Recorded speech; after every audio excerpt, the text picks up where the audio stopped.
অবশেষে জানা গেল দেশনেতা তারেক রহমান কেন দেশে আসেন না। নিজ দলের কর্মীদের ভয়ে তিনি হয়তো দেশে আসেন না। আরও একটা কারণে তিনি দেশে আসছেন না। কারণটা হলো অভিমান, ভয়ঙ্কর অভিমান।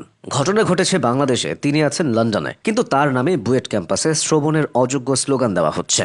গুণীদের কদর না করলে গুণীরা থাকে না। একজন 5 আগস্ট অভিমান করে চলে গেছে। এখন তারেক রহমান যদি অভিমান করে দেশে না আসে, তাহলে কে বাংলাদেশকে বিশ্ব চ্যাম্পিয়ন বানাবে? পজিটিভ চিন্তা করুন। ক্রিকেটে বিশ্ব চ্যাম্পিয়ন বানানোর কথা বলছে। পজিটিভ চিন্তার অভাবে ভুগছে গোটা জাতি। কেননা জন্ম, মৃত্যু আর বিয়ে থাকে সৃষ্টিকর্তার হাতে। কিন্তু দেশের কোথাও অনাকাঙ্ক্ষিত কিছু ঘটলে সবাই তারেক রহমানের দিকে আঙুল তোলে। এই দেশে যদি গুণীদের কদর হতো, তাহলে তারেক রহমানের নাম পাঠ্য বইয়ের পাতায় পাতায় থাকতো। কারণ নেতা অনেক আছে, কিন্তু অনলাইনে বসে বিরোধী দলকে ক্ষমতা থেকে টেনে নামানোর মতো নেতা গোটা বিশ্বে বিরল। 17 বছর ধরে তিনি অনেক সহ্য করেছেন। তাকে দেশ ছাড়া করা হয়েছে, তার মাকে বাড়ি ছাড়া করা হয়েছে, তার নেতাকর্মীদের পাইকারি হারে জেলে ঢোকানো হয়েছে। তিনি সব সহ্য করে গেছেন। তবে 2024 সালের জুলাইতে ভাবলেন আর না, এসবের শেষ হওয়া চাই। সেক্টর কমান্ডার রাকিবুল ইসলাম, মেজর নাসির উদ্দিন সহ ছাত্রদলের অকুতভয় বীরদেরকে তিনি দায়িত্ব বুঝিয়ে দিলেন। ব্যাস, বেজে গেল শেখ হাসিনার বিদায় ঘণ্টা। 5 আগস্টের পর তারেক রহমান চাইলে ক্ষমতায় বসতে পারতেন, কিন্তু তিনি বসলেন না। কারণ এসালামদের কারণে দেশের ব্যাংকিং খাতের 12টা বেজে গিয়েছিল। তখন দেশে ফিরলে লন্ডন থেকে আসা বিমানের টিকিটের টাকাও উঠত না।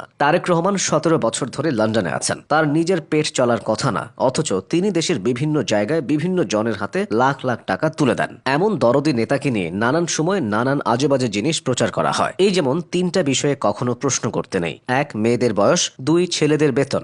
2004 সালে শিল্পা শেঠি ঢাকায় কি করছিল?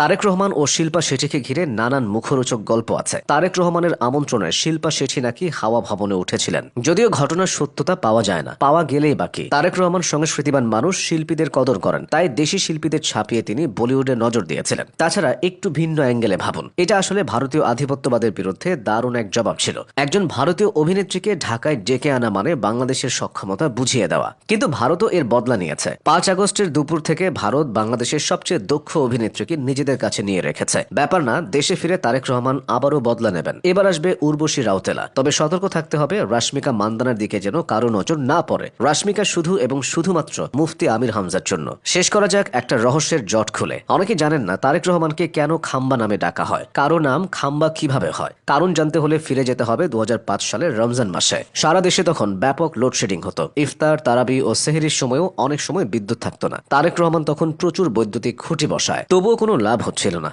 একদিকে রাস্তায় হাজার হাজার অকেজো বৈদ্যুতিক খুঁটি, অন্যদিকে বিদ্যুতের সংকট দেখে মানুষ বিরক্ত হয়ে পড়ে। শুধু তাই নয়, হাজার হাজার বৈদ্যুতিক খাম্বা তথা খুঁটি বসানোর মাধ্যমে তারেক রহমান কোটি কোটি টাকা নিজের করে নিয়েছেন বলে অভিযোগ আছে। তাই বিরক্ত হয়ে সাধারণ মানুষ তারেক জিয়ার নাম দেয় খাম্বা তারেক। এভাবেই মা বাবার আকিকা করার নাম তারেক রহমান থেকে তিনি হয়ে গেছেন খাম্বা তারেক।